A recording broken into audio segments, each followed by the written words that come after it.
Board of Education has been informed of the allegations made through a podcast video on Saturday, April 26th. Following tonight's executive session, the board responding to those allegations, saying they have launched an external investigation. Good evening, ladies and gentlemen. Hope you're having a wonderful night tonight. Tonight, we are going to be talking about nothing fun whatsoever. It is going to be a heavier stream topic. I have two stories pulled up that we're going to delve into a little bit that are no fun whatsoever. So this will not be a laughing or joking stream, though there might be a few here and there. But yeah, very heavy stream topic tonight. So Richard, how's your night going? Good overall. Fantastic.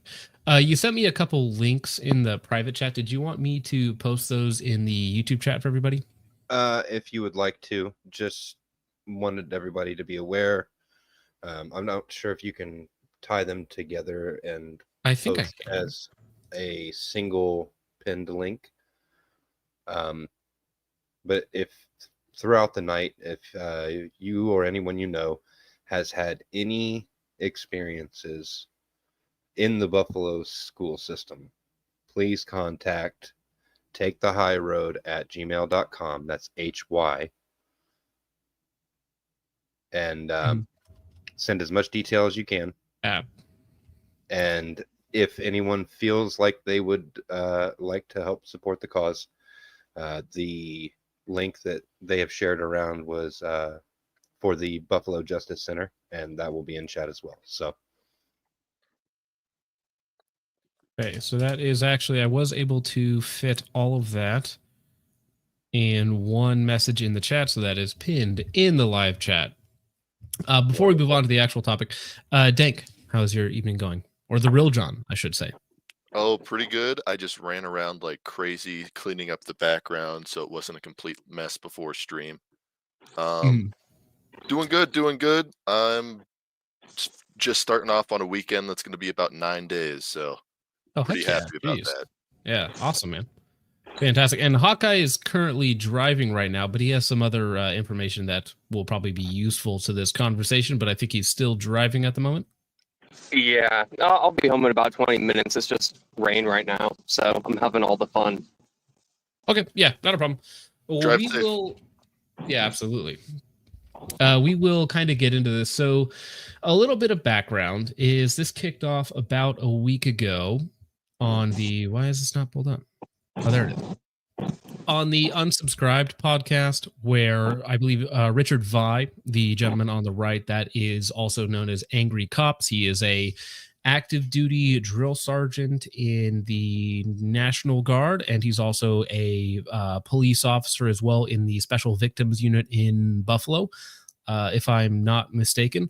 And he came forward again about a week ago, 9 days ago now, at this point, accusing the Buffalo school system of hiding crimes regarding children, both sexual assault, attempted abductions, all sorts of things that were covered up allegedly by the Buffalo School Board and their superiors, basically, that is what we're going to be getting into today. Now, the entire podcast, which you should go check out, 1.5 million views 9 days ago, entitled "Your Kids Are in Danger, SVU Detective." Again, that is Richard Vi, exposes Buffalo school system. Sorry, what? Hi, HY. Oh, is it Richard Hi? My bad, Richard Hi. Yep. The angry cop gentleman on the right. And this video goes through a lot of the details. Now, since then, a lot of the local reporting on this has been very one-sided until it swapped, because essentially the initial coverage went after Richard Hi instead of the abuse occurring allegedly inside of the school. So I thought for a primer course, we can kind of take a look at some of the news coverage. This is from 7 days ago. And we can see this was uploaded actually right before I started the stream. This was 10 minutes before I set up the stream, now a couple hours ago at this point. But the coverage has had a dramatic shift in tone, one could say, over the last few days. So we'll probably take a look at this. Yep. And really quick interjection here. I know in a lot of this they're going to cover how, oh, he drank, oh, he was on a podcast and it was unprofessional, which we'll get Correct. into. We're gonna talk about it in this clip. Okay. They skate wait. they skate over some of the allegations, and then they're like, actually, did you know that this cop had a disciplinary action one time? So Mean once. Oh, yeah, God he was forbid. mean once. Yeah.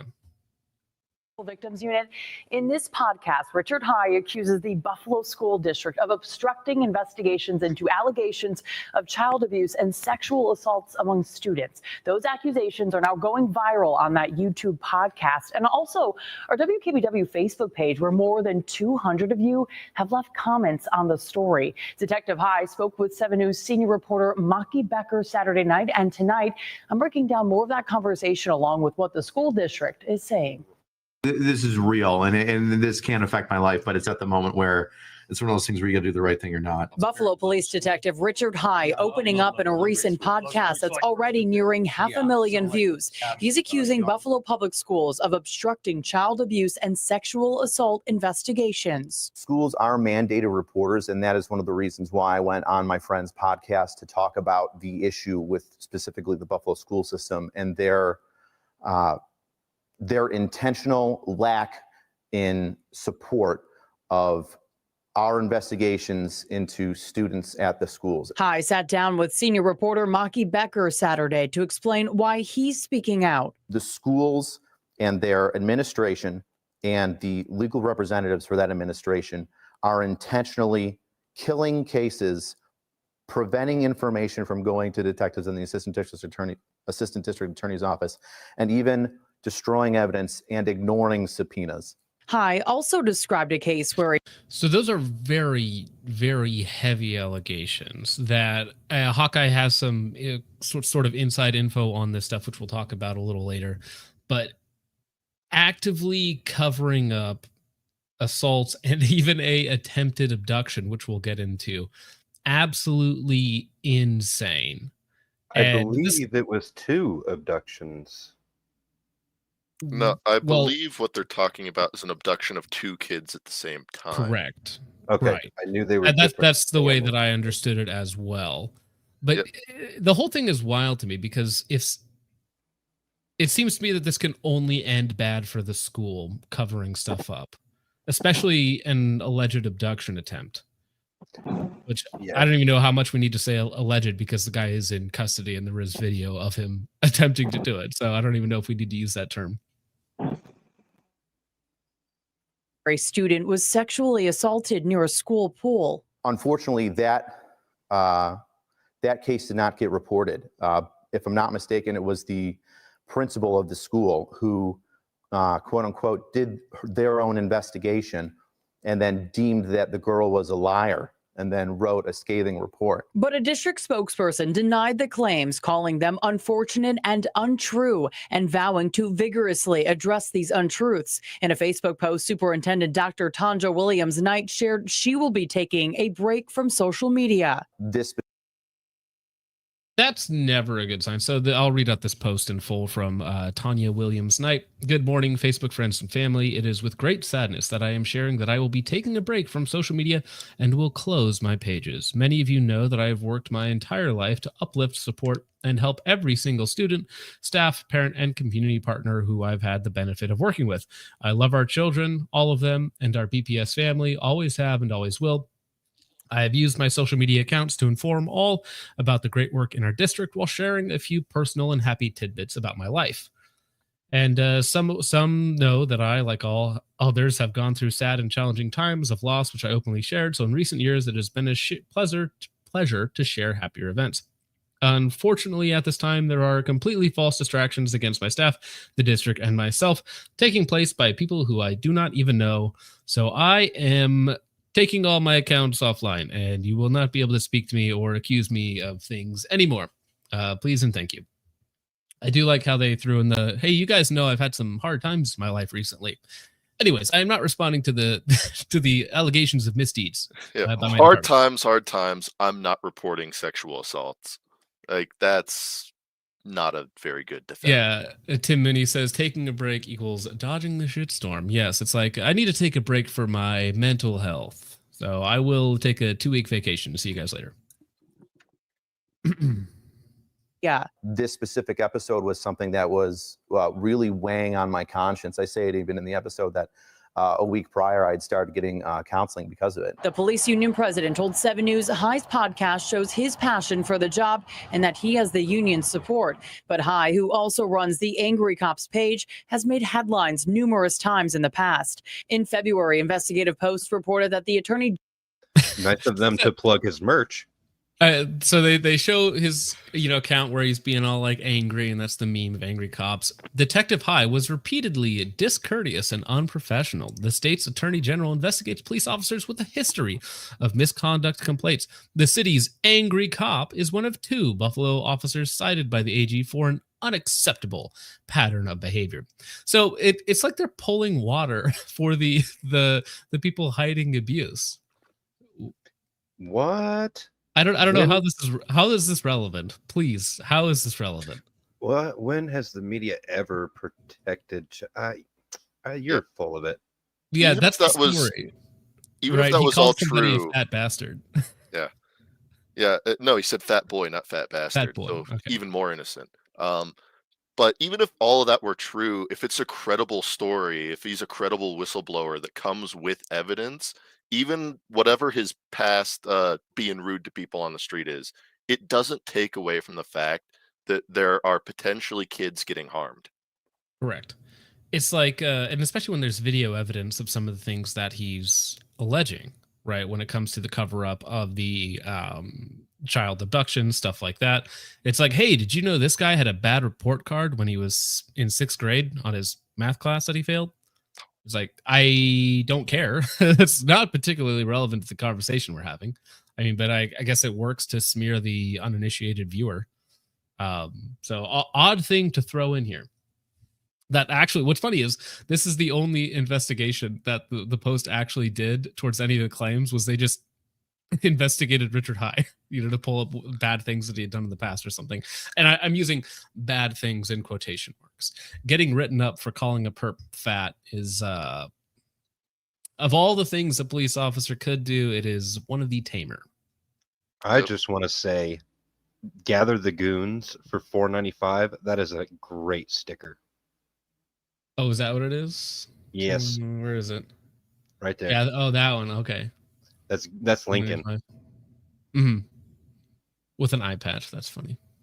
Headlines numerous times in the past. In February, Investigative Post reported that the Attorney General's office found High had been repeatedly discourteous, escalating civilian encounters and sometimes using force. And with possible disciplinary action on the line for speaking out, High says he's willing to take that risk. I'd like to see the people that are responsible for preventing children getting the appropriate amount of victim care to be held responsible. And you can check out all of our reporting on Detective High. Now, in that interview, which is why I hate the way a lot of this stuff is edited, especially on the YouTube channel, because Angry Cops commented and says, hey, we talked for 20 minutes. Like, put up the whole video, right? I think he's in this quote-unquote interview for maybe 60 seconds. The rest of the time is allegation and, hey, did you know this cop was discourteous to somebody in the past? Isn't that wild? Yeah, you chop it up for sound bites and the major overall point. There's no reason why they couldn't release the entire interview separately from this so we could see everything. Well, there's a difference between the live broadcast, right? And that's on air. We get why that's cut up the way it is. But this is on their YouTube channel. Just upload the interview. And that's why if you're ever going to do an interview, you should request a copy of the full thing. If you can. I just love that they're getting roasted. Well, yeah, of course. And now that was 7 days ago. This is the following day. We have a few more. We have the interview with the board of directors themselves of the school board. And then eventually updates that came from today, as little as just a couple hours ago. And the narrative changes very quickly. Those allegations making headlines over the weekend and were made by a Buffalo police detective on a YouTube show called Unsubscribed Podcast. The video is titled, "Your Kids Are in Danger. SVU Detective Exposes Buffalo School System." It already has more than 700,000 views on YouTube. In it, Detective Richard High with BPD's Special Victims Unit claims school leaders are intentionally not reporting the assaults of students. The Buffalo Public School District calls the allegations, quote, "unfortunate and untrue." Senior reporter Eileen Buckley will join us just ahead with the voices of Buffalo parents. But senior reporter Maki Becker kicks off our team coverage tonight, looking further into two of the cases referenced by the BPD detective. The school had intentionally deleted surveillance footage of the attempted abduction. Shocking allegations from Buffalo SVU Detective Richard High, who says Buffalo Public Schools are covering up abuse against children. I'm taking a deeper look into some of those cases. You may remember in February, 30-year-old Shane Cronin of Illinois was arrested after he entered the Dr. Charles R. Drew Science Magnet School next to the Science Museum. At that time, police said he approached one child and assaulted an assistant principal. High told me Saturday that there's much more to the story and that the school intentionally tried to hide video evidence. A member of the school. Now, this is where it turns into not just disgusting behavior, but also a crime, because there was tampering with evidence in the commission of a crime and covering it up, essentially on behalf of the perpetrator, who allegedly walked in, attempted to steal up to 2 children, assaulted a student teacher there or assistant teacher there, and then later on at the jail allegedly assaulted 3 of the officers at the jail as well. And allegedly what Richard is saying here is that they deleted the security footage of him doing this. The only way that the police eventually were able to get the actual footage of it is someone at the school recorded it, I believe, on a personal device. So the original has been deleted, but somebody had the wherewithal to actually record it for themselves rather than let all the evidence just get thrown away. Isn't it pathetic that someone had to commit a crime to report a crime because somebody else was willing to commit a crime to cover up a crime? Not only that, it was a mandatory reporter as well. They have to, by law, say that child abuse is happening. But they're not legally they maliciously cover it up. They're usually not legally allowed to take that type of footage for themselves, right? That's usually a breach of certain privacy acts and things like that. It's possible there's something there, or at least even a breach of code of conduct or something like that for the school. But thank God they did. It's tampering with evidence in commission of a crime, because the guy was arrested for a crime. It's like if you actively, intentionally delete footage that would actually help that perpetrator out because it makes his crimes look lesser, like that, it makes it look like the school is on the side deleting evidence, obviously for their own benefit, but also for the benefit of the perpetrator in this case. Who had knowledge that the video had been deleted was actually able to save a copy of it, give it to the assistant district attorney, and then the assistant district attorney was able to look at the video and determine that there wasn't just one little girl that was being abducted, there was another little boy there. And then in that moment, and only at that moment, when the district attorney was looking at the video, determined there was a second child victim. And then that district attorney, or the assistant district attorney, then had to notify the family members of that child that, hey, your son was nearly abducted this day. So the parents of this little boy had no idea. Correct. The school did not notify the parents of that young boy that he was in the process of being abducted. What we know is that so far, Cronin has been charged with assault and endangering the welfare of a child. He's also charged with allegedly attacking 4 deputies at the Erie County Holding Center. His case is still pending, and he remains in jail. And how do you know the video was deleted? Sources. Okay.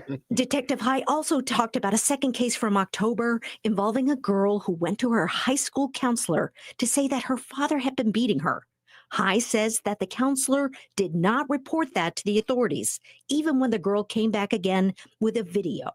We're not disclosing the girl's name or school to protect her identity. It's only until the 3rd time when the child comes into school black and blue, literally in the morning, where the child is immediately in an emergency situation, you can remove a child from a parent's custody. And that's what had to be done. A spokesman for Buffalo Public Schools called High's accusations unfortunate and untruthful. Untruthful. Great phrasing there.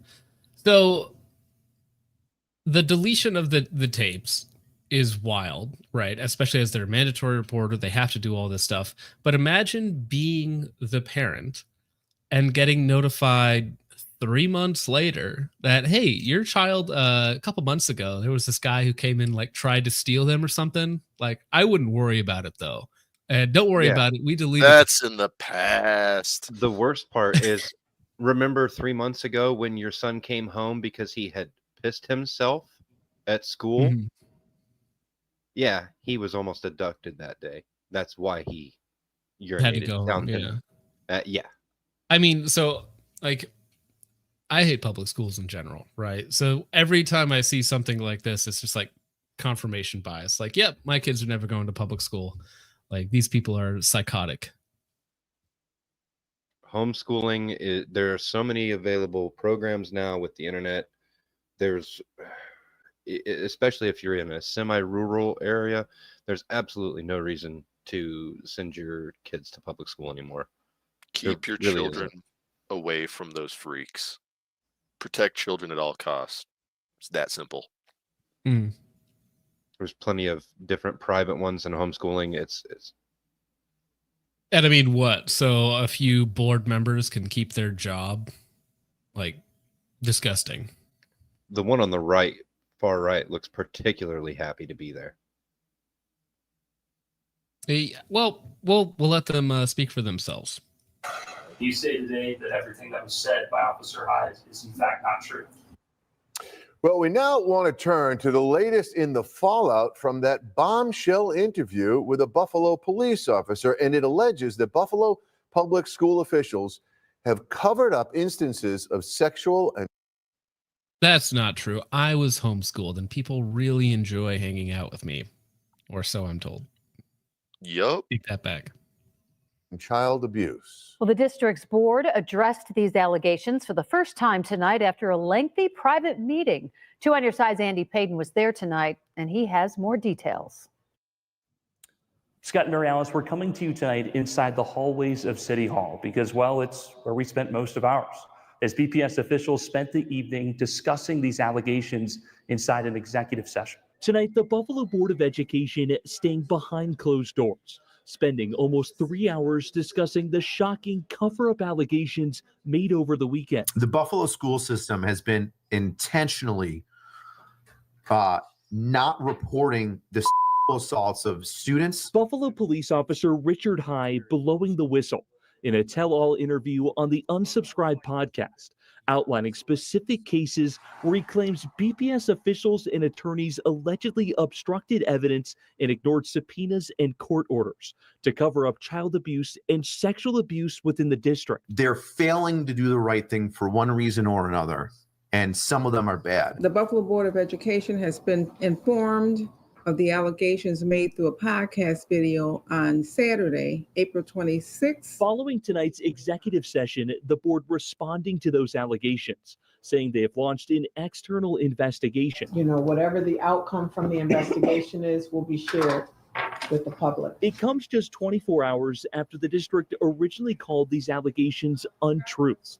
But tonight, district leadership not using that same language. What's the shift from yesterday saying you're going to vigorously address these untruths to now saying you're going to investigate? I do believe that is vigorously addressing it. The board is making a decision that... Right, and this was all within 24 hours. Yeah, it's no longer untruth. It went from these are untruths, nothing ever happened here, to holding a private 3-hour meeting discussing how to move forward and then coming out and being like, yeah, we're going to have an external investigation into the cover-up of alleged sexual abuse and abduction within our school. Definitely not to protect teachers and, faculty and staff that are tenured. They don't want to lose their pensions. Yeah, Phoenix Down says, in other words, we hired one of our friends to look into us. Yes. Third-party investigations, especially in the private sector, are always pretty sus. I have a very hard time believing when you pay an investigator to investigate yourself that they're not biased towards you. Here's some money. Say I'm good. Could you like investigate the evidence that I give you? Homeschool accent, you take that back. You take that back. John Shepard for $2 says, we have too much in common. I am also homeschooled. Well, I have a better last name, though. Although your mustache is better, so I'll consider us even. Thank you, John. Jake for $4.99 says, thanks for taking this one, John, Penny, other John, and Rich. Heavy but needed. God bless y'all. Their evil deeds will see the light. Hashtag Christ is King. Yeah, it's a very different thing from what we normally do, but this one specifically, it's a good follow-up to keep these people accountable for their actions, especially in our group of people who haven't been exposed to this sort of thing. Yeah, it's not a fun thing to talk about, you know. No, there are other cringe things we could be looking at and laughing at right now, but this is much more important. Stealth for $5 says, DOE studies have found 1 in 10 students are SA between K through 12. And this goes back decades. I think the original study was in 2004. And I wonder what the separation is there between more rural schools and inner city schools, or just bigger school districts in general. I wonder if there's some sort of disproportionate affectings going on there. I would argue that there probably is. That's just my assumption, though. But I mean, that's another thing too. I saw somebody in the chat say it early talking about Catholic schools, and the Catholic thing, obviously very big in the media for certain reasons, but you are like 10 times more likely to be assaulted at school than you are by a Catholic priest. Just to be clear, but only one of those things gets media attention, as we'll see. Central Sands Defense for $2 says, good cops get complaints, bad cops do not. I'm not a police officer. I know some police officers, so I don't know anything about complaints or how that works. But I would imagine if you, quote unquote, do your job well, you probably get more complaints than if you don't do anything. I think that seems to make sense. But thank you for the $2, sir. Mitzvah TV for $4.99 says, homeschooled fam arise. No public school years here either. Nice. Now, I did play sports growing up as a kid. I went to, the local school and played baseball and cross country, stuff like that. Yeah, I think that's so I had important. interaction. I had interaction with other kids. I was doing stuff 3, 4, 5 times a week, but just not actually going to school 8 hours a day. They will do an independent investigation. I think you always hear this is an isolated incident. That we take this very seriously, and I strongly disagree every time they make both of those statements. Teachers like Mark Bruno tell me they're not sure what to think about these allegations, but also says he feels the district does have a history of looking the other way. There's a culture of downplaying violence and other incidents, like the officers mentioning, in this district, really since I started over 20 years ago. Now, we reached out to the Buffalo Police Department to see if any disciplinary action would be. And again, that's from a teacher who's been there for, as he said, 20 years, and they have a history of downplaying these things. Not looking great. Taken against Officer High for his comments, but at this time, no decision has been made. It is a weird thing to do, to reach out to the Buffalo PD to ask, like, hey, have you taken disciplinary action against this cop for doing his job? This? Right. It's like, why would you ask that question? I don't get it. Why would you do that? I don't much like the tone of your voice, Richard. All right, and now these two updates are from today, and the tone has shifted just a little bit from last week, where they were essentially running cover for the school board, to now. Buffalo Police Detective Richard High is once again making waves in the podcast world. He's detailing another alleged abuse case and why he had a problem with how school employees supposedly handled it. High once again appeared on the Unsubscribed podcast. In the newest episode, which dropped yesterday, it's titled Proof Buffalo Schools Are Covering Up Child Abuse, and it's been viewed almost 400,000 times. Now, during this podcast, High pulled up an email where the friend of an alleged sexual assault victim says they reached out to school employees for help. I told Miss Blank. Now, part of the reason you see all of them in the background, they're laughing and joking, and I don't know if that's intentionally edited to make them look less professional, to make it seem more jokey. or whatnot. I'm not sure if that is their intent, but it's kind of the way that it comes across. Hawkeye, how's it going, man? Finally home. Can I add something to what we were talking about before with the investigator, though? Your mic is cutting out in and out a little bit. Is that better? Not too much better. Do you have Try it again. headphones? No, I'm not on headphones. Oh, that sounded Here, if you set the phone somewhere, does it stop cutting in and out? Is that better? It's a little better. Eric, let me try putting something underneath it. Here, let me edit my settings. I just did. Is that better? A little bit. 100%. All right. So yeah, fill us in, Hawkeye. So another thing you could do with investigators is you could say, well, we investigate ourselves and we found no wrongdoing, but usually the investigators are going to be either previous policemen or professional private investigators. So what they'll do is they'll probe into the school and see where there is evidence of wrongdoing, how to hide it, and also they could coach the teachers or the people involved on how to be interviewed and what to and not to say. So you may run into the scenario of the teacher said, I did my job. I notified the proper authorities. I brought it up the chain of command. And then let's say the vice principal will say, well, it's not my job to escalate it. It was their job to go to the police. So you're going to have this weird in between of where they're both trying to have like plausible deniability of responsibility on it. So it's just my beliefs too, that if they're doing the investigation like that, they're probing to see what evidence can be found and if they could hide it. Right. So it's a CYA type of thing. Yeah. So they can just say, hey, you can't, like, this wasn't my job to do. This is somebody else's, right? Yeah. And if you just have enough deniability on it, then it'll be hard to convict them on why weren't you doing your job. Mm-hmm. And because they're just trying to keep their own job, essentially, keep their own position, right? Yeah, because if you have something that's been going on for, let's say, 5 years, even 4 years of a history of we just kind of sweep it under the rug, at some point you're also culpable in it because you knew about it, you didn't report on it, you didn't do what you're legally supposed to do. So there may be a lot of people in that situation where they feel guilty or they're afraid to speak out because if they do, they're losing their job. Other people may try to go after them. And at some point they'll say, yes, what I did was illegal. So then maybe they do want to come out and say, hey, this is what's been going on. But then they're also kind of rolling themselves under the bus as well.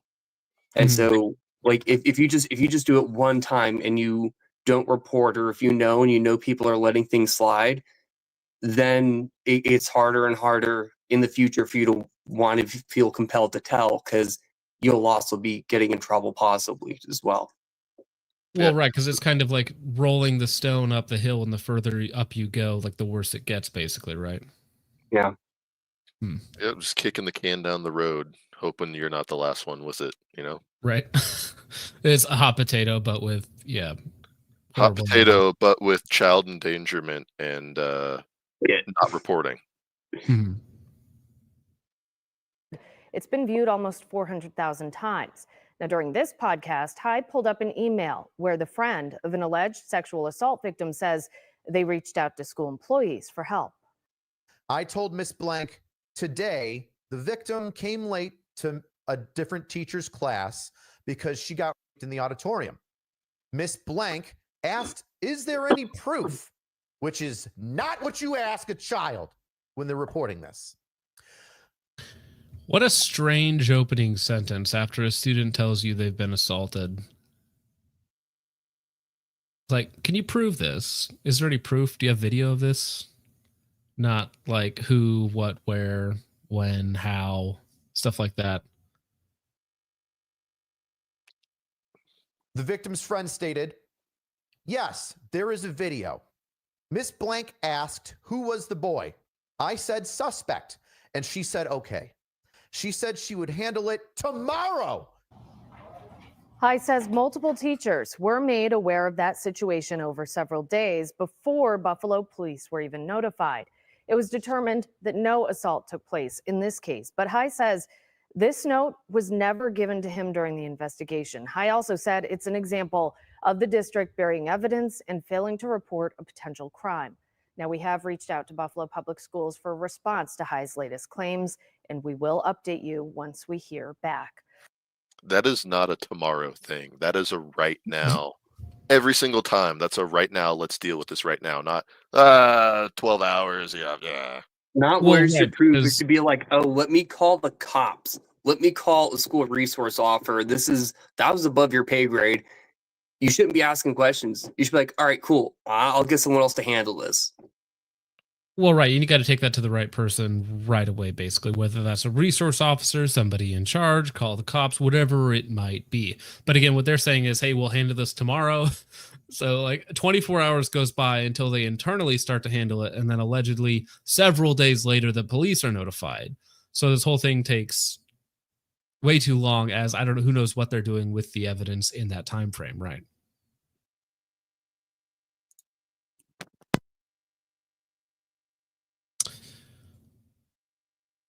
Oops, sorry, my bad. And this was published just before I set up the stream just a couple hours ago. Also tonight, we are hearing from the teachers union within Buffalo Public Schools about the allegations of child abuse cover-ups made against the district. If you're unfamiliar with this, the allegations were made by a Buffalo police detective on a Texas-based podcast late last month.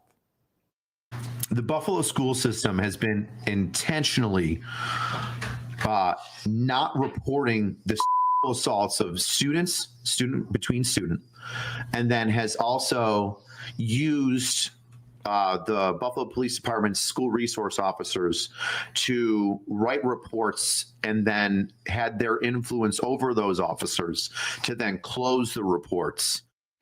Now, since that appearance last month, Detective Richard High has been back on this podcast and others, slamming the district for not responding quickly to his allegations and making new accusations specifically targeting teachers. Tonight. Now, the one thing that I do want to ask is I'm not familiar with this control that the board has over a school resource officer, which is technically a police officer, and like being able to massage reports one way or the other. Is that something you've ever heard of, Hawkeye? Yes. It's just who you know. If it looks bad and I was in the school districts that were responsible for Kids for Cash. So I had several of my friends go to juvie just so people could get money. And that went up quite high. And what I was telling you before with like teachers saying I didn't know, I reported it. Like that's what happened in my school district a lot of the times. So it could be the school board. They knew the person and they said, hey, we don't want this on here because then it makes us look bad in their statistics.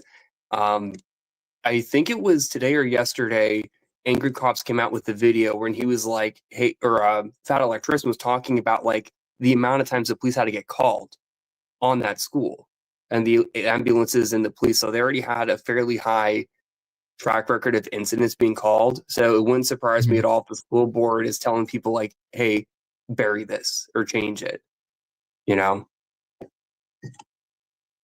Right. What a wild thing to do as a school resource officer to, you know, report to make your board look better, to kill reports, to hide facts and stuff like that. What a scummy thing to do. Well, I also, there's a lot of scum people in the world. I really wonder too if they might have been losing their funding based on incidents reported. Like there might have been something else going on in there that would have negatively affected them for incidents or whatever else. Like there could be so much more internal things going on, and we're just scratching the surface of, you know, what the corruption is there. And I definitely think over the course, if the investigation goes well and they're not burning evidence right now, I definitely think it'll take a bit like what Kids for Cash did and just have the FBI involved and investigate. And the FBI does not fuck around. Right. Well, that's what it's going to take, because you can't internally investigate yourself and fix all the problems, right? You're incentivized to not fix the problems, to keep things going, to protect yourself. Whereas an outside organization like the FBI is like, actually, we don't care about you at all. Like, you're going to jail, homie. Yeah. I think it's going to follow a bit of the same framework as Kids for Cash.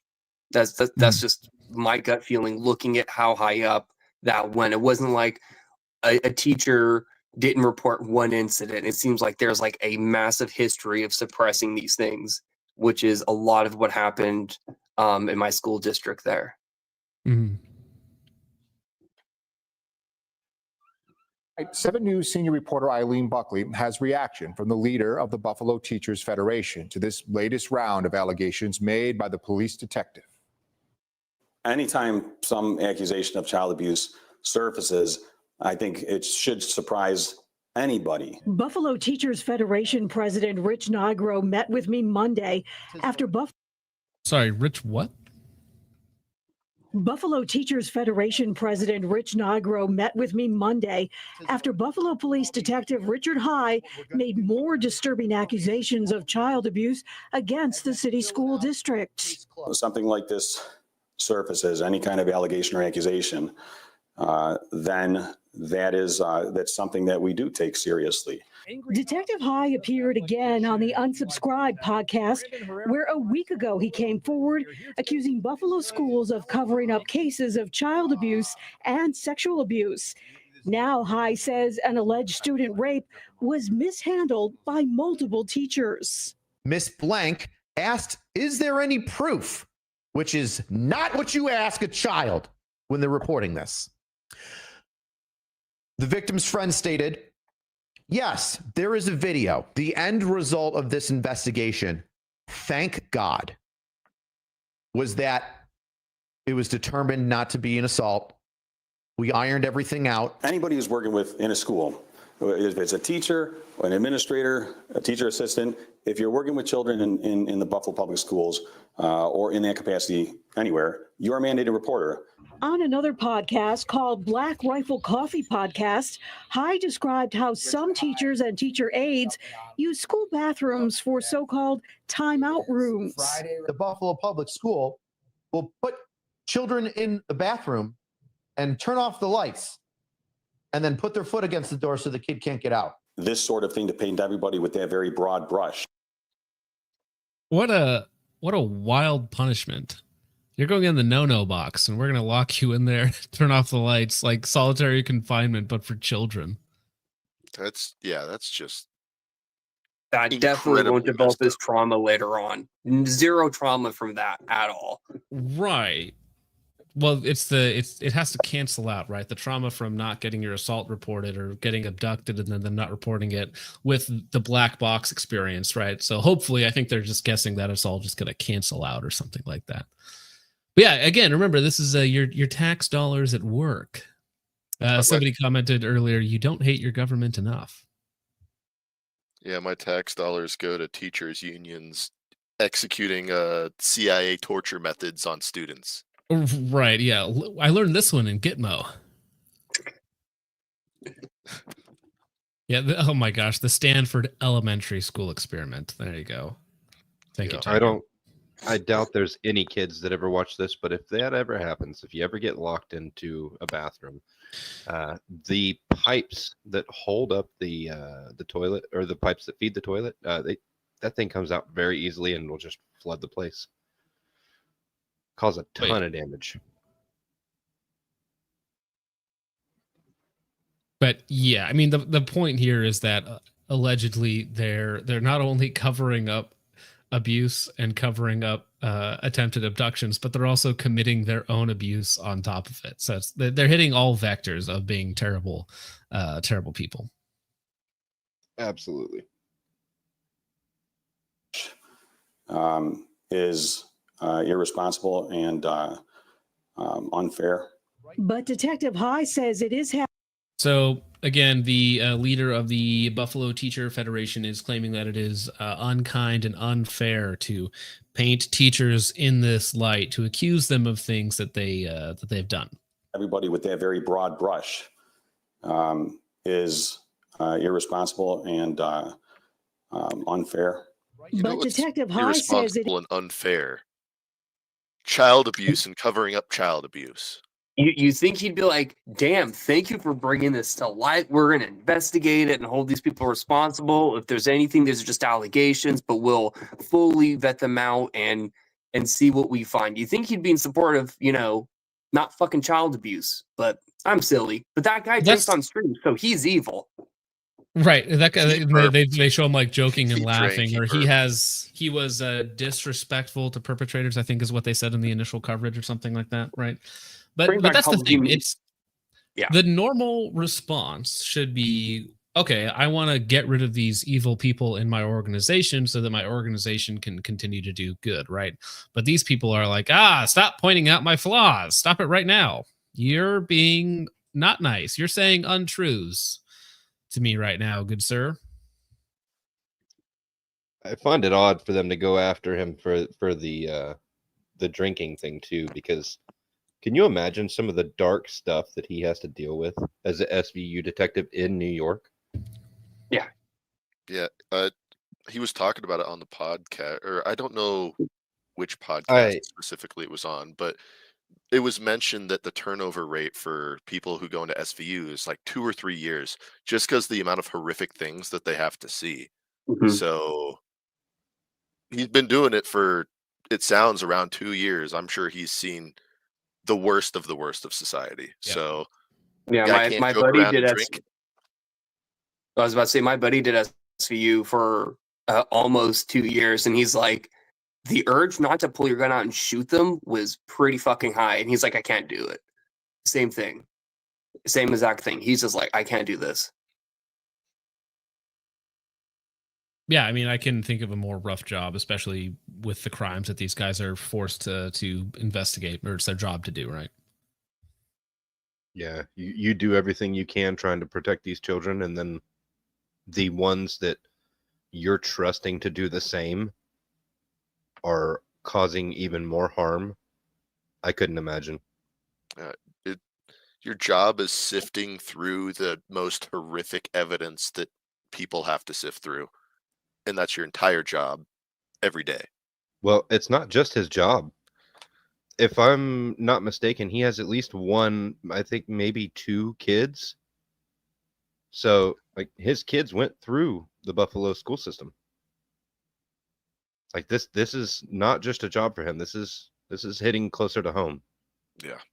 Yeah, I mean, just in general, if you have children, like I have 3 small kids. And so, like, my kids go to, like, Awana at the local church or whatnot. And if they were like, oh, yeah, the other day, like, somebody came in and, like, tried to steal one of your kids, we didn't, like, think it was a big deal or something. I'd be like, what? Like, that would be cause for aggressive negotiations of people's existence, let's say. If they tried to, they come out to me and it's like, hey, someone tried to steal your baby the other day. I would, well. Have you ever been feasted by an African king? I would go tribal. Very tribal on that, man. It is happening, and he's aware because of his work as an SVU detective. The school district sent me a brief statement saying that it is aware of these latest podcasts. It also noted that the Board of Education will conduct an independent external investigation. But it noted with the investigations and litigation at this time, it will not comment any further. In Buffalo, Eileen.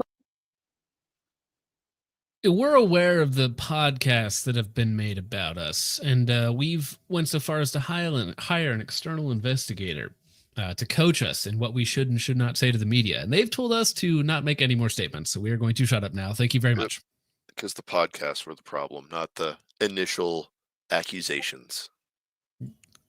Right. Yeah. It's the go after the guy, not what the guy said, because that's much more easy to dismantle. At what point does that ever look good? At what point do you ever go, wow, this dude's like, hey, these kids got kidnapped. There's a sexual assault. Kids are getting thrown in bathrooms. Like, but you drank beer. Like, at what point do the media think, wow, that's really fucking good look? This dude's actually trying to. What do they think was going to fucking happen? It doesn't matter if the homeboy drank beer. He's reporting on shit that's happening to kids. And you go after him? What side's the media on? You know how many people drink beer Everybody. Not me. Right. Well, actually, I think I'm the only guy here that actually doesn't. But yeah, it's one of those things where, in a way, it's kind of a good thing that they always expose themselves. Like, they can't help themselves from looking evil and retarded, right? It's like, you know what? We're, instead of acknowledging faults and fixing ourselves, I'm simply going to go after you because I think that's going to make me look like the good guy, right? Yep. Also, pay attention. They choose their words very carefully. They 100% have lawyers behind them, making sure they don't say anything incriminating. They don't misspeak usually when it comes to these manners when they're making public statements. They very carefully craft their words. Well, if you remember, they had a 3-hour internal closed off meeting between just the school board, deciding exactly what to say for everything before they made a public statement on anything. And then they were like, "All right, you four are going to go up there and say nothing. Yeah, Look they got miserable, say nothing." They got the Joe Biden note card. Make sure you only hit these points. If they ask anything else, deflect. Yeah, no Don't answer comment. it. Yeah. You did so good. You answered all the questions. Well, before we move on to a even more, well, I don't want to say even more depressing, but another depressing story. Does anyone have anything that they'd like to finish off with that specific topic? I hope every single one of them go to fucking jail. Everyone that ever kept their mouth shut. The abuse of children is completely unforgivable. May you rot in the lowest levels of fucking hell for that. And I'm dead serious. Like, I'm a little heated because this is shit that affected me for 4 years going through high school, and then seeing it again just makes my fucking blood boil. So I truthfully, if you're one of the teachers there, or you have information and you're in that, come forward. Just come forward and just tell them what they need to know to get the really, really bad people put away. Because no child should have to grow up and go through that. And you're like, oh, well, I get to keep my job. Well, these children are going to be scarred for life. So it's not worth it. Like, no amount of money is ever worth doing that to a child. Especially when it comes to the cover up of the attempted abduction, and they have video evidence of that. The 2 children involved in that, their parents should sue for everything the school is worth. Yes, and they'll most likely get it. The kids for cash payouts were not as great as they should have been, but my buddies got some money. They're doing okay now. Mm-hmm. Yeah. Glow So Bright brings up Matthew 18:6. This is a good teaching with children, and I believe I know what verse this is because we were talking about it earlier in the Discord. Pull this up. Yeah, so here is the NIV translation, which is not my favorite. If we go to, just leave it. If anyone causes one of these little ones, those who believe in me, to stumble, it would be better for them to have a large millstone hung around their neck and be drowned in the depth of the sea. Thank you for that, Bucky. Yep. And real quick, we said it at the beginning of the stream, but if you have any information pertaining to the Buffalo school system, they set up a email that you could email actual evidence into. Don't clog it up with other stuff. Only send actual serious first and second hand accounts to there. But yeah. So that has been the email for that, takethehighroad@gmail.com has been linked in chat, and also the donation link for the Buffalo Justice Center. That has been pinned in chat the entire time, and that will remain that way. So I think that kind of wraps that up, but let's clear these out real fast. Logan Sucks at Shooting for $5 says, homeschool gang. Yes. Unite homeschoolers. Dogman Defense, $2 just gives us a singular letter. Some people's favorite letter, but N. Thank you. I wonder why. Yeah, I definitely don't know what they were trying to do in chat with that letter. SV89 for $5 says, if you send your kids to public school, you might as well deliver them by hand to the altar of Moloch for a funny pointed star. Thank you, SV89. The one exception to that rule is, like, I live in a tiny little town of like 700 people. And if like it's a community, everybody knows the teachers, and it's basically your neighbors are your classmates, that sort of thing. I think there's some exceptions to that rule. But the idea of sending my kid to like a big public school in some metropolitan area where I know the teachers are borderline evil, psychotic, even just in their generic liberal worldview or something, like I don't think I could morally do that to my children. And I have 3, so I'd prefer much to do anything else other than send them to public school. Josh for $5 says Zenitco, which I think is how that's supposed to be pronounced, right, Hawkeye? Yeah, it's the hipster Zenitka. pronunciation. Zenitka. Yeah. Still for $10 says public school teachers, no matter how nice they are government employed strangers and should not be trusted. Parenting as a concept has been completely subverted and replaced. Well, a topic about how it is no longer sustainable for most people to one person works, one person raises the children, right? How that is like almost not possible anymore. Both people have to work. The kids have to be gone, raised by complete strangers who don't care about them, who don't enjoy them, who may not even share the same cultural or historical backgrounds as your children. And then, surprise, surprise, your children grow up hating you and the culture that created them.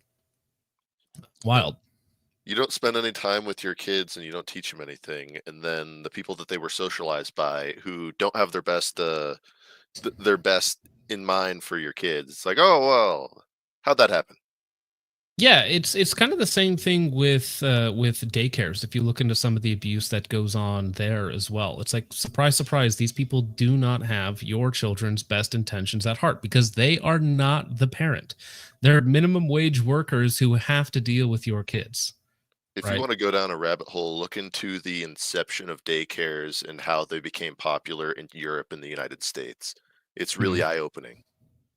Well, that's another thing that I hated. I knew people that sent their kids to daycare so that the wife could work, but it took 70+% of her income to afford the daycare. So she was essentially working 40 hours a week for nothing, just to not be around her own children, which, again, children grow up to resent their parents for lots of things. I think that is one of those that is acceptable. I work 40 hours a week to send my child to a daycare where they would get very poorly socialized. No.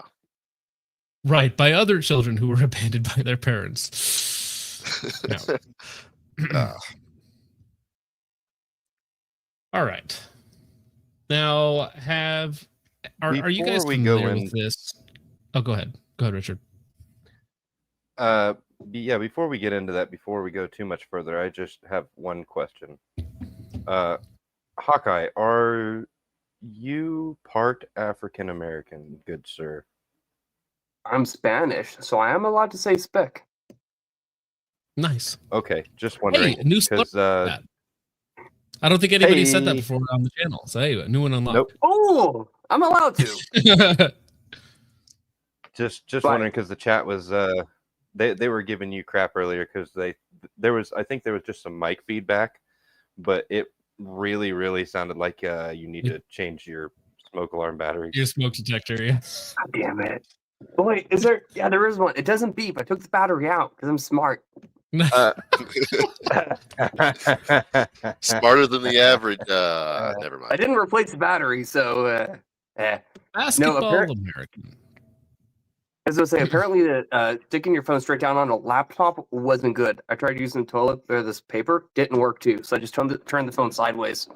Fuck it. Yeah, I mean it's a little crackly, but it works perfectly fine. So we're not known for a high quality production around here. So I think you're fitting right in. Yeah, I thought it was funny because I'm pretty sure it was just issues with the audio, but it absolutely did sound like the ceiling. Yeah, like a little. So, and chat caught it. The North American ceiling bird, often found in inner cities. In Section 8 housing. So, okay, before we get to this, you brought up Section 8 housing. So I used to be a delivery driver for Amazon. And I used to have to deliver to the Section 8 housing districts and different apartment complexes and stuff like that. And here in South Dakota, they're all Somali, basically, because they come over from Minneapolis, Minnesota, that sort of thing. And they have like their own sections of like, this is like This apartment complex is like only Somalis, and that's it. And every time you walk in there, without a doubt, it is dogs barking and chirping every single time. That's their music. Don't be culturally insensitive. Thanks, Richard. But moving on. So this story, this was a couple weeks ago. Somebody posted this in the Discord, and I wanted to see the body cam footage for this, because the way that the media portrays this sort of thing is almost always disingenuous. And so when I read this, I was like, well, I have to see the body cam footage. And unfortunately, we do have that. It is not graphic, but there is a death that happens in it. So if you are timid, I would click off now. It is up on YouTube. It is currently on YouTube. It is drone footage from the stream. It should be fine.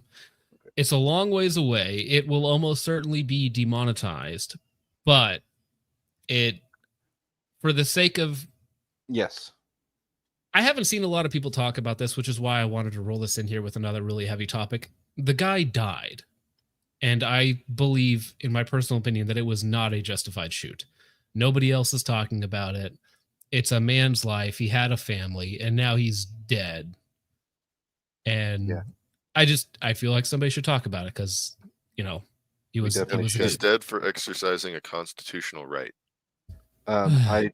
If we do get nuked off of YouTube for whatever reason, we'll still be going up on Rumble.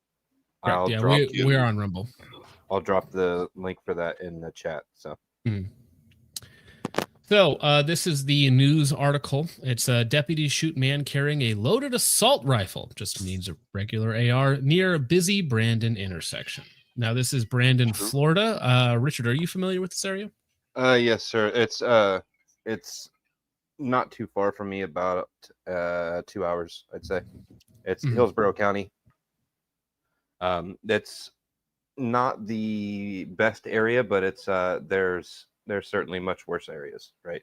So it's not like there's an active issue, but keep in mind this is just 2.5 weeks after the alleged shooter at Florida State. So all law enforcement have been kind of on edge since that. But this was absolutely atrocious. Right. So I'm going to go ahead and just read the articles. This was posted April 23rd, 2025. Brandon, Florida. A suspect is dead after deputies said he was walking around near a busy Brandon intersection with a fully loaded AR and did not comply with commands to drop the gun. During a press conference on Wednesday, Chief Deputy Joseph Moore of the Hillsborough County Sheriff's Office stated that they received multiple calls from concerned residents who were driving near Winding Wood Avenue and Providence Road around 7:20 in the morning. Callers told deputies that they saw the suspect, later identified as 34-year-old Vincent Tyler Morin, wearing full Army fatigues, including a tactical vest with body armor and a headset of communication. Basically just LARPing in all your normal kit that you would own. And a fully loaded AR. HCSO said Morin was walking towards the Causeway Boulevard intersection. CDM and said Morin also had 2 magazines in his body armor, just 2 magazines on his plate carrier. Again, to like a news reporter, this might all sound odd, but like I literally have a chest rig and 2 plate carriers right there with far more magazines than that. It's not that scary. It's fabric. I get why if you're driving around and you see somebody in full kit just walking down the road, why that would be strange, and you might call the cops. I get why you might do that. 100%. So during the news conference, not to interrupt, but this is also one of the areas where Armed Fisherman has his open carry protests. Right. Yep. So can you talk about the law here for a second, Richard? Because Florida is one of those things where you think it's going to be very freedom focused, but it's not. Right. Yeah. A lot of people think that Florida is very much forward thinking with their gun rights, and they're not. There's a lot of ammunition that I can't have. I'm not legally allowed to have binary triggers. In fact, I am moving so that way I can get further into production of gun content. That aside, the laws specifically, they just recently passed within the past couple of years what they called permitless carry, which means you can concealed carry without a permit in places where it's specifically allowed. They did not pass constitutional carry, which means you are not allowed to open carry. However, there is an exemption in the law. The same statute that allows for police to open carry also allows for civilians to open carry when hunting, fishing, or camping, and also when going to or from those activities to engage in those activities. Now, anybody who is fishing is legally allowed to open carry. That doesn't mean that the people around you know that that is a legal thing to do. And oftentimes it ends up causing problems. Well, so I want to be clear. Let's say he was illegally, quote unquote, open carrying. The crime is a misdemeanor, if I'm not mistaken. It is a misdemeanor crime. It is not something you should die over. Correct. It's definitely not. To see what actually happened, and after seeing the overhead footage of it, it was rough. We watched it, I think, a couple weeks ago. Right. Well, yeah, it was posted a week and a half ago or so. So during a news conference, Chief Deputy Morin was asked if at any point Morin pointed a gun at anyone. The answer is no. He says he was holding a firearm, and I mean, it's still early in the investigation, but he did not comply with commands. So we'll go over, did not comply with commands. They were in the middle of a conversation when they started shooting him, is essentially how this played out. HCSO said Morin had passed misdemeanor charges, including trespassing and marijuana possession, but the suspect did not have any violent criminal history. To clarify with everybody else, marijuana is now basically a traffic ticket in Florida.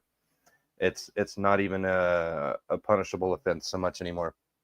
So that's it's basically like saying, oh, he was caught speeding one time, therefore he deserved to die. Right. Yeah, it's nothing. So the crime is indeed not punishable with death. So this is the Chief Deputy Moore said, this is an extremely dangerous situation for our community. An individual armed with an AR and dressed in tactical gear posed a real and immediate threat. Now, again, how? That clothing, dude. Fuck yeah. They look like the guy in the movie. Yeah. But how is that a real and immediate threat? I understand how some person might be scared and call the cops. I understand that if it is in a busy public place that the cops would respond, right? All that sort of stuff is kind of normal. You would expect that somebody would stop, be like, hey, what's going on? You doing all right? How we doing? Right? Basically just checking in with the guy, especially if it is open carry, which should not be a crime. But if it is a crime, I do understand why police would respond. You can feel however you want towards it. Mm-hmm. It just has to be a crime for you to do anything. And even if it was a crime, it wasn't a crime that warranted shooting a guy. Right. So the sheriff said our deputies acted quickly and decisively to protect lives, aka murder a dude, one, and prevent further danger by shooting into a crowded intersection. Their actions reflect the bravery and commitment. Bravery. Now we're going to we're going to see them shoot a body on the ground, unmoving multiple times. Oh, it moves. Gun away from him as well. That's an important distinction. It's not like the gun was on him when they were shooting him while he was on the ground. The gun was, and to be clear, separated from him. As the chief deputy already admitted, he at no point points a gun towards anyone. He is only holding it. Is there any audio of this? So this is where, again, viewer discretion is advised. There is body audio. cam audio, but there's not audio from the drone. So The it's drone not will great just see it, audio. but we can see them talking. Okay. Right. And this is where if you don't want to watch somebody die, do not watch this, basically. So this is your warning to click off. Go now! Drop the gun! So this is Vincent Morin chilling here. Again, he looks like he's wearing khakis, military top, and a plate carrier with like 2 magazines in it.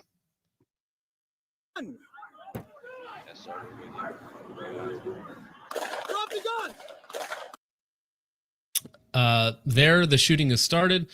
It's hard to tell, but I believe there are 3 deputies over on the right-hand side here. And the reason why they open fire is not clear. However, they shoot 6, 7 rounds to little or no effect, and then continue.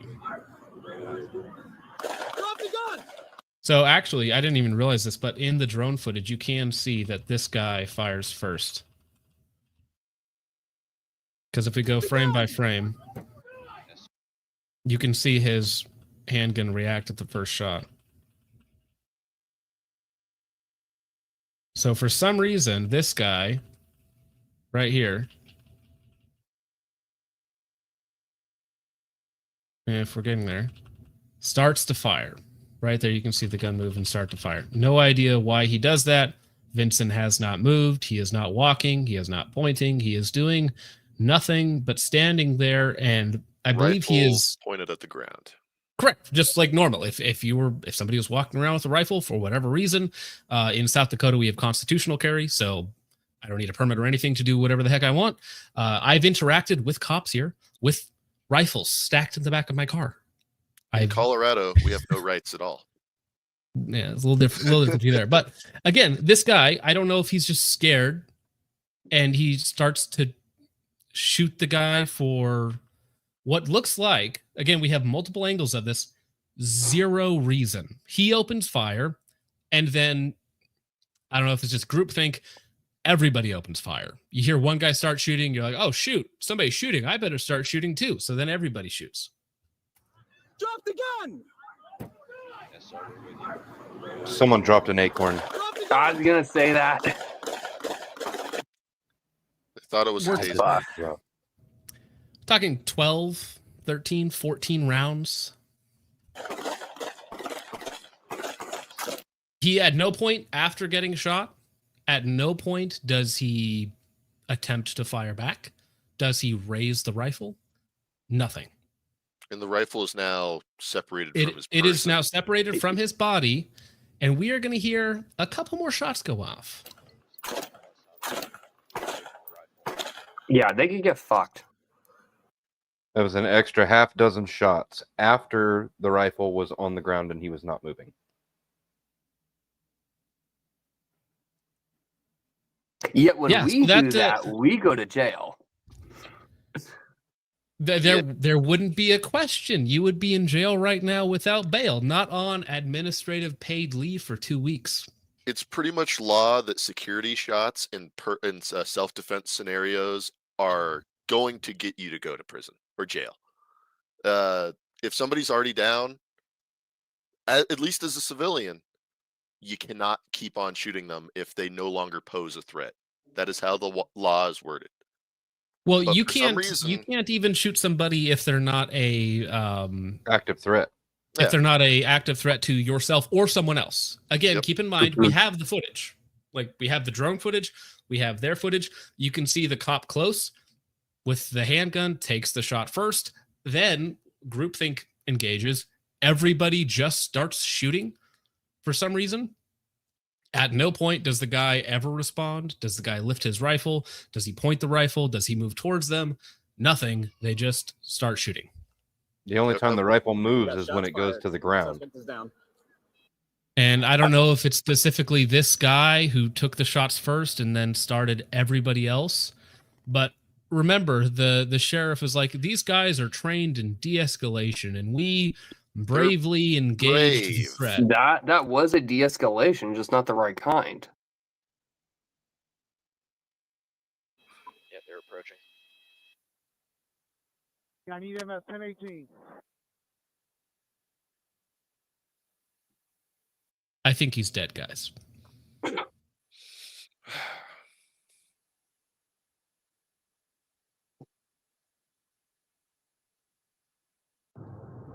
I got him. Right here, right here, right here, right here, right here.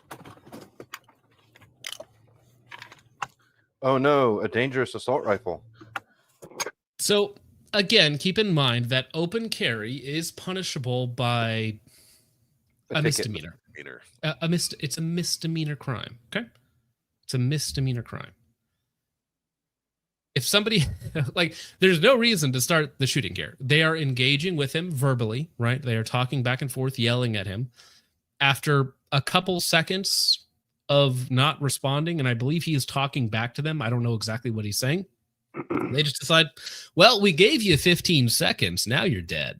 I want to know if this was a Second Amendment audit type thing. If he had any footage of it. Well, do you guys remember? Okay, so people walk around and doing this sort of second defense audit type of thing. Usually what happens is the cops go up to him and they talk to him. And then if it's like, I remember at a protest a while ago, there was a guy who showed up, full body armor, kit, the rifle, all that. And the cops just went up, talked to him, and eventually they just took him somewhere else. But that was the entire deal, right? They just chatted with the guy. Even in egregious things, in egregious videos I've seen before this, sometimes they just take the rifle off of him, and then they realize, oh, he didn't do a crime. They shouldn't have taken the rifle off of him, and then they give it back. There's no reason for this level of escalation. There's no reason to shoot this guy. Right, and we're gonna see what happens here. And I believe, unfortunately, this body cam footage is going to show 3 or 4 additional shots on a guy not moving, not holding a firearm, because the firearm is now several feet away from him, and he just shoots the guy laying on the ground a couple times. Drop the gun! Drop the gun now! Drop the gun! So you can kind of, I don't know what he's saying back, but you can hear him talking back to them. He's like, I'm doing da-da-da. I'm just walking. Or so whatever he's saying, I'm not sure. But you can hear him conversing. He's talking with them. And again, in the drone footage, the great drone footage, he doesn't move. He doesn't lift his gun. He doesn't step towards them. He's just talking to them. Yep. If I had to guess, he's probably citing some sort of statute or law code, because that's usually what these guys end up doing. Is they say, I'm doing this for this reason under this section of this code. I'm allowed to do this. Correct. There is a new back rule for 499 says it isn't wise, but in no way does it deserve a death penalty without a judge. Well, even with a judge, it wouldn't deserve a death penalty. But again, you could say that this was not a wise move. Correct. It is not wise to go 5 miles over the speed limit. However, they don't get to curb stomp you and kill you for that offense. Oh, but apparently they do, because they did, and they were patted on the back for it. I kind of want to unwise, but if you're not actually committing a crime, especially a violent crime, you definitely shouldn't be shot. Right. So okay. So I want to time from the moment he steps out of the vehicle to they engage. So we're at 52 seconds here. He steps out at approximately 57 seconds. Drop the gun! First words are exchanged at 1 minute. Drop the gun now! Drop the gun! Drop the gun! 8 seconds. 8 seconds from first verbal engagement to shooting him. 8 seconds. And he's responding to them. He's talking. Right? They're engaging with each other verbally. And unless he's saying, now this could come out, maybe he's saying, I'm about to kill you. If he's saying something like that, maybe you could justify it somewhat, but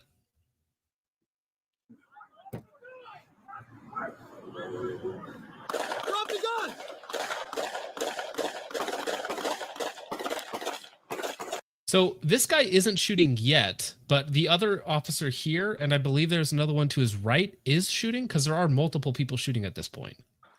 Yeah, he just flipped his safety off. So, and then after they stop shooting, he takes another 3 or 4 shots with the guy on the ground.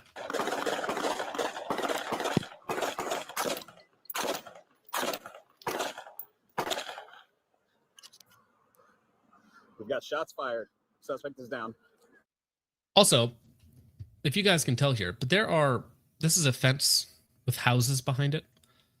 And they decided to electively take 20 to 30 rounds between the 3 officers, 4 officers, whoever it was, and just, fill the guy with holes and perhaps shoot into these houses behind him.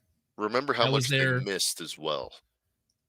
Well, I haven't seen the autopsy report to see how many times he was actually shot, but there was upwards of, in that 10 seconds, 20 rounds fired, 25 rounds fired. And he doesn't show any reaction until the first 10 or so.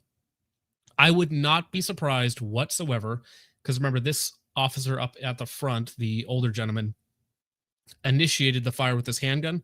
I would not be surprised if he missed almost all of them. Well, I mean, was the guy wearing a plate carrier? They said he was wearing tactical vest, but I haven't seen confirmation of body armor. I don't know.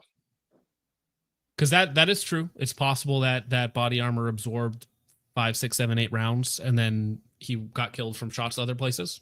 That is possible. Yeah, even if it did stop a pistol round, he's still going to show an impact from it. Yeah. But yeah, this officer, after everybody stops shooting,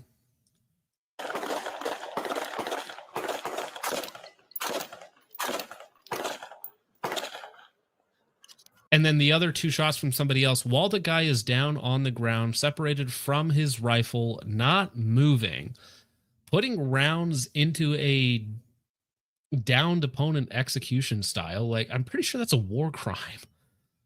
Yeah. Well, they use pepper spray. Pepper sprays against the Geneva Conventions too, but I mean, but I would take pepper spray over this. Anyone would.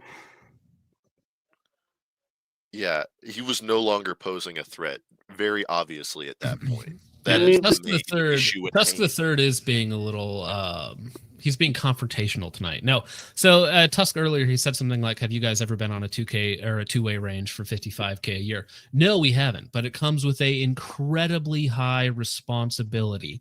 And no matter how bad the job is or how low the pay is, you still don't get to murder somebody. Brother, I'm on a 2-way range every day. I go out my door and I don't get paid a damn thing for it from the taxpayers. So out here in Chirac. Yeah. No. I mean, how dare you, peasant, not do what I say 8 seconds after I get out of the car? Yeah, no, and again, keep in mind, I don't want to show this. Nah. I don't want to show this. It was, again, approximately 8 seconds from exiting his vehicle, conversing with the guy, him talking and responding, to 20 plus shots later, guys on the ground dead. If I don't know if you guys want to see this again, but again, keep in mind that this is Vincent Morin. Drop the gun! He's responding to them. Drop the gun! This gentleman starts shooting.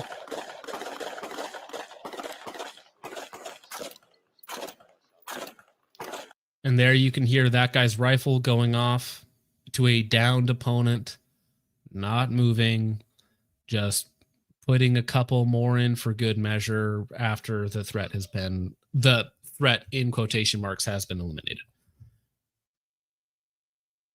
The good and bad thing about body cam is the bad thing is you get footage like this, but the good thing is that you can at least hopefully hold people accountable for what looks like state-sponsored murder.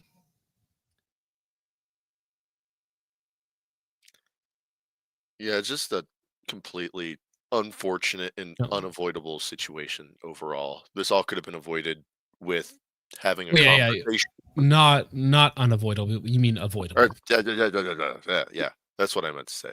No, it is correct. Stealth says the guy doesn't even move after the cops are shooting. No, he never raises his rifle. After he gets shot, his reaction is to turn and attempt to get away, I guess. But obviously at this point, just drops to the ground. He at no point raises anything other than his voice to converse with the police officers. And yes, this is a police drone, because again, somebody had reported, I don't know how this works, if they had a drone in one of the cars and then as they were getting there, they put the drone up, because there are, as you see later in the drone footage, you see 4 or 5 other vehicles converge on the scene. So there were multiple police officers involved in this. So it is a police drone. So we have the police drone footage combined with the gentleman in the middle car who did not start the shooting. I believe this police officer did with his handgun at, again, maybe 10 yards or so. And seemingly completely unprovoked. Again, I get it that it's a rough situation for the cops, but they escalated it.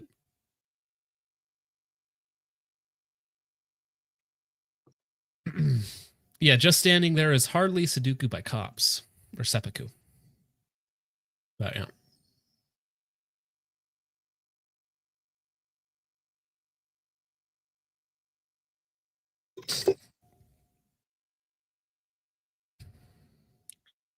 Rough. And that is Vincent Morin. And I haven't heard his story get pushed around or shared by people. And that was a young man who died.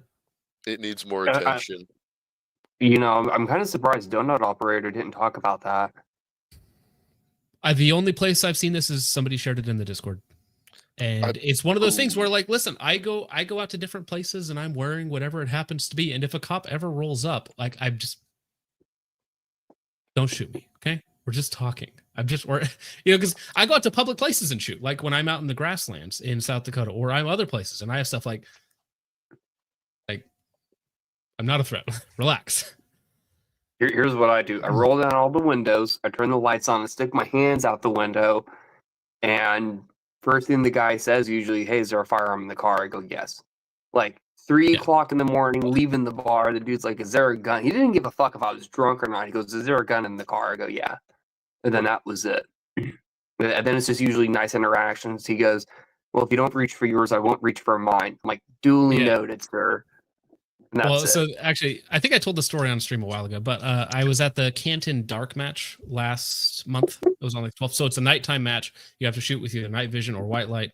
I get pulled over on the way home from this match. I have stuff in the car. He's like, hey, you have guns in the car? Yeah. So he's like, okay, well, while I'm running your plates, you need to come back into the police cruiser with me.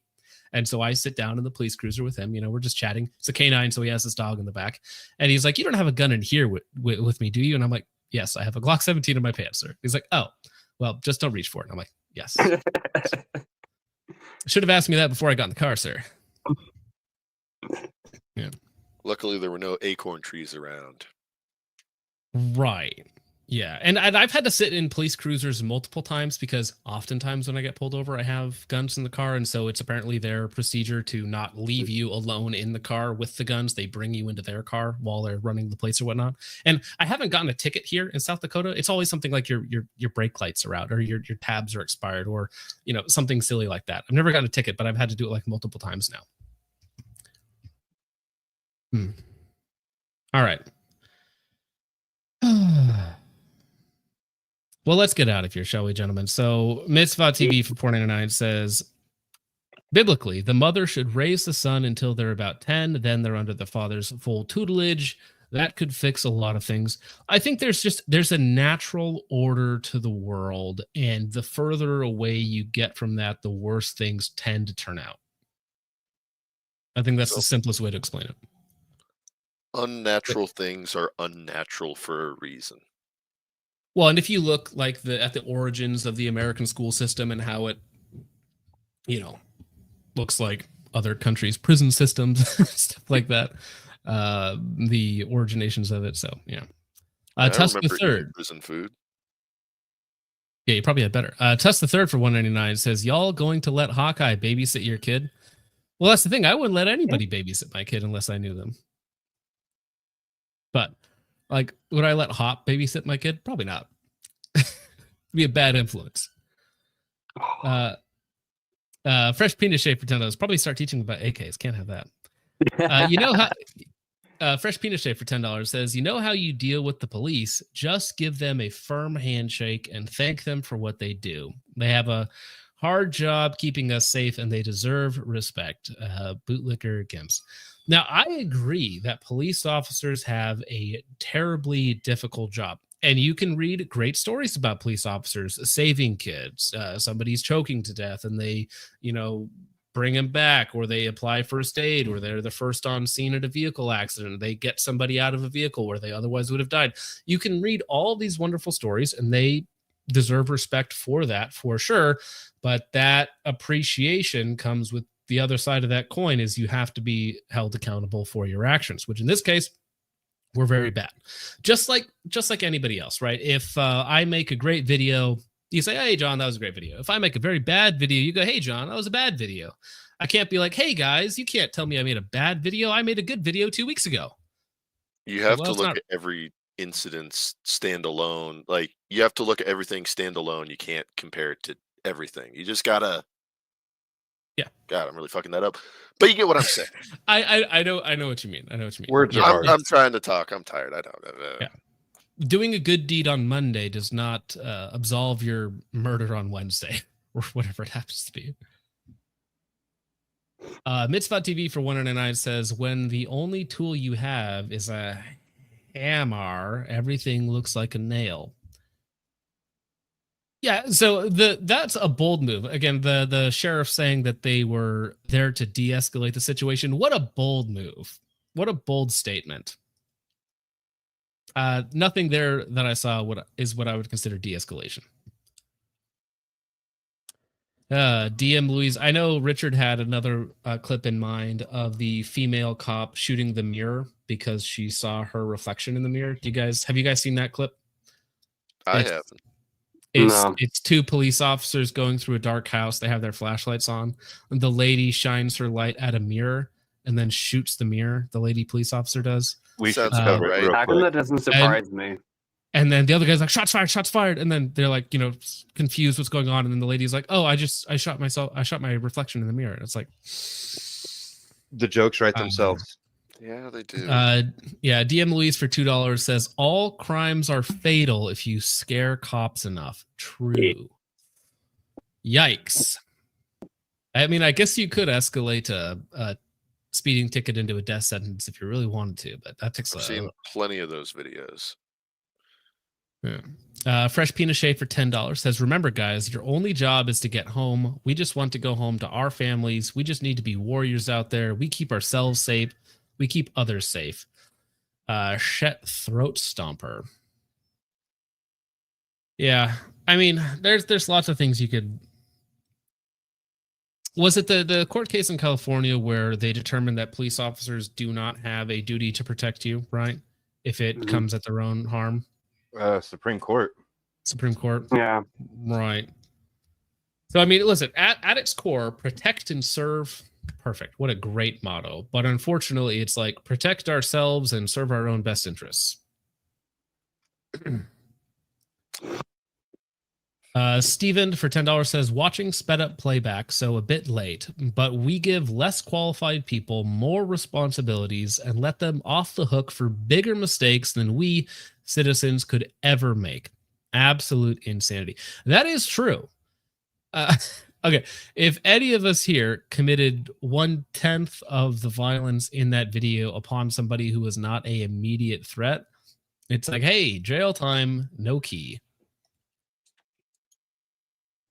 SV89 for $2 says, police apologists in the chat are rainbow flag emoji.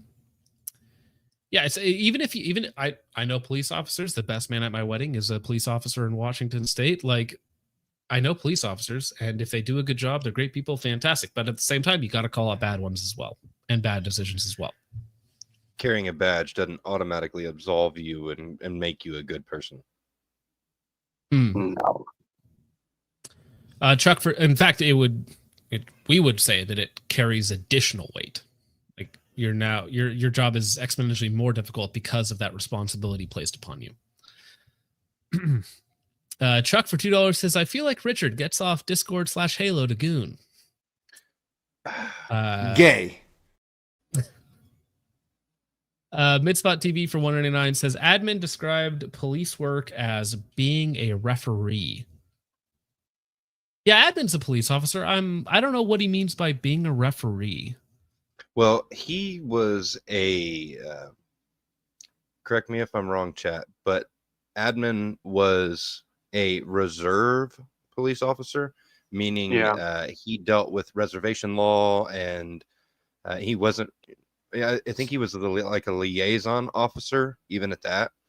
So he was like the go-between from tribal police in his area. So I could see that as being a big issue. Your hands are basically tied. You're trying to get other officers to do what you think should be done, and it just sounds like a huge headache. I thought he was a cop on the reservations, that he was the one doing the policing. He was two different at two different times. He had one where he was just the liaison, and one where he was actually on the reserve. Okay. But I think his main job was the doing the liaison stuff. I could be wrong. Vintage would definitely know better than I would. He'd know it. I think Austin was also law enforcement for a little while. I don't know if he wants us to talk about that. Yeah, thank you for the 199 Mitzvot. And there are lots of different jobs in police, you know, rather than you're being a traffic cop or you're an investigator or whatnot. Dogman for $5 says, does starting an end tower in chat count as a tax deductible business expense? No, it's funny. So for me, it counts as income. So you starting an end tower in chat counts as taxable income for me. So thank you very much. That will look very funny when I hand my accountant this. Anything is tax deductible if you're brave enough. Very true. If you record it, it's tax deductible. Mm-hmm. Yickle for $9.99 says, Hawkeye, tell us where you got your hat. It is a very nice hat. I like it. Bailey. Go to hats.com. It's a Pennsylvania made hat. It is $450. It is. Ooh. Okay. Okay. So have fun. Putting the rest of our hats to shame. Have a hat stream all on your own. Hawkeye, were you there when we had the hat stream with the Colonel? And yes, I have. Okay, I have several hats from all the other different stuff I did. I absolutely got blind drunk and fucking wore all my hats, dude. That was the you were most just fun in stream. chat listening, wearing multiple hats. Oh yeah, I love it. there you go. Like That's amazing. Yeah, that was fun. Dedication. And to end, Todd and Dogs for $2 says, F you for your service, F your tats, and TRT too. The former service member to TRT pipeline is something to be studied for sure. Yeah, bro literally said y'all a bunch of peasants, something like that. Unbelievable. Dirty, filthy, Indiana Jones with a MasterCard. That's good. That's good. Yeah. All right. Well, hey, I want to thank both of you guys very much for coming on, Hawkeye and Dank.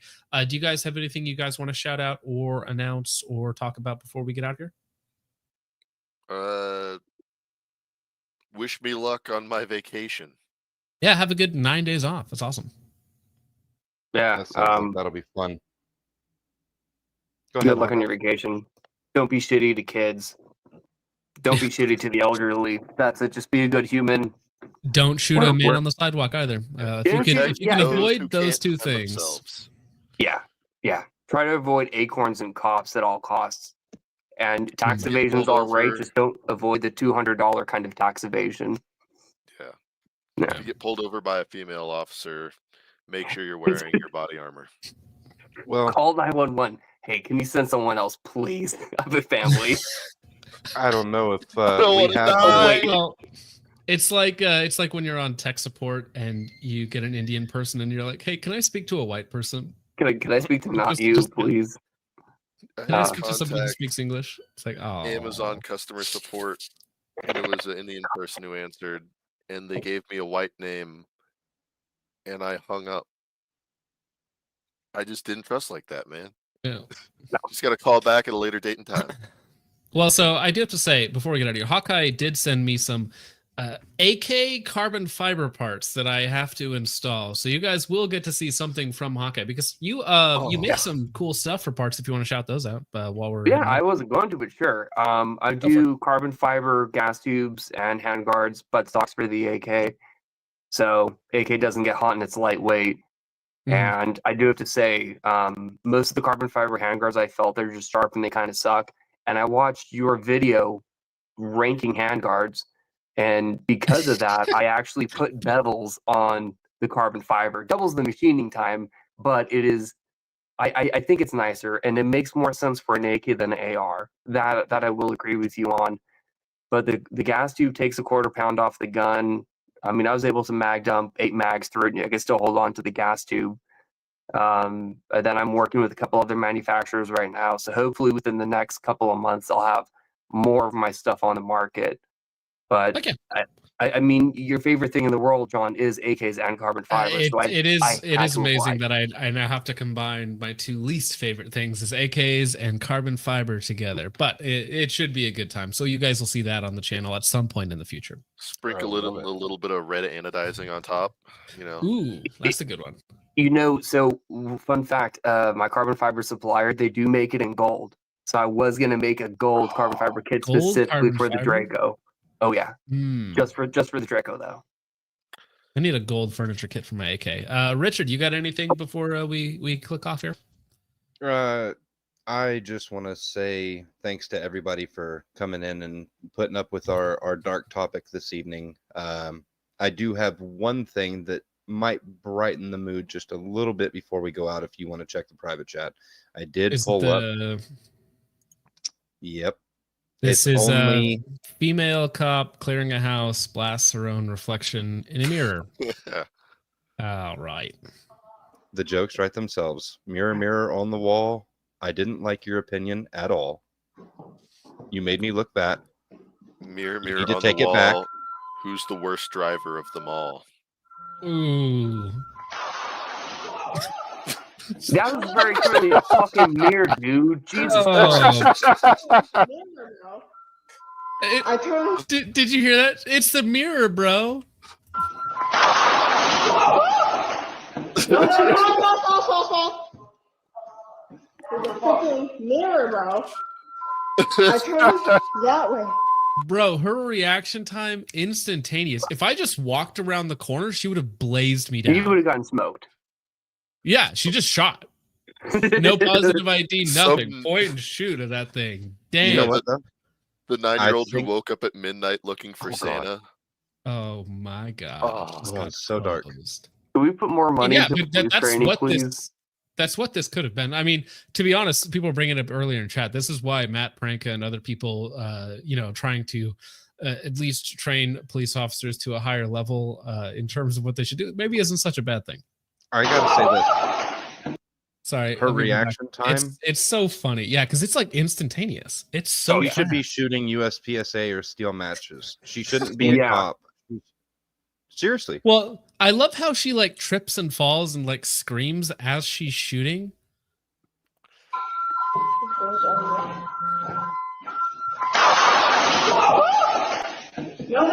And she like runs back up the stairs. She fires 2 shots, runs away up the hill or up the stairs there. Whoa. There's a fucking mirror, bro. I turned that way. I may have a dumb question. Do cops have active hearing protection in their ears, or are they just walking around naked? Just a regular call, probably naked. I would imagine they might have a headset in or something. Or they raw. It depends on the department too. All right. Because like if you're a state trooper, you're going to have different things than if you're like a local PD. If you're a small town sheriff, it's going to be different. All right. So I might imagine. If she doesn't have anything in there, you ain't hearing shit. Like after that, in that echoey ass house. That's not going to be fun. No. Well, you can hear the other officer be like, like what is going on? And then she's like, false. It was a mirror, bro. Yeah. The only Logan one sucks at shooting for 199 says coffee. Yeah, we should have that meme where it's just the Team Fortress 2 players and they're just sipping on coffee and then they say women. It's a good I meme. have only ever seen SWAT guys show up with ear protection actively in.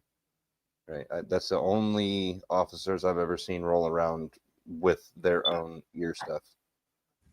Yeah, usually what they have, if they have anything at all, is an earpiece just to hear radio chatter, so suspects don't hear it.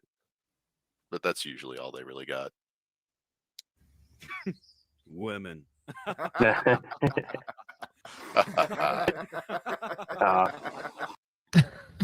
Yeah, that's me. We should get that downloaded. But all right, guys, thank you so much for watching. I hope you all enjoyed.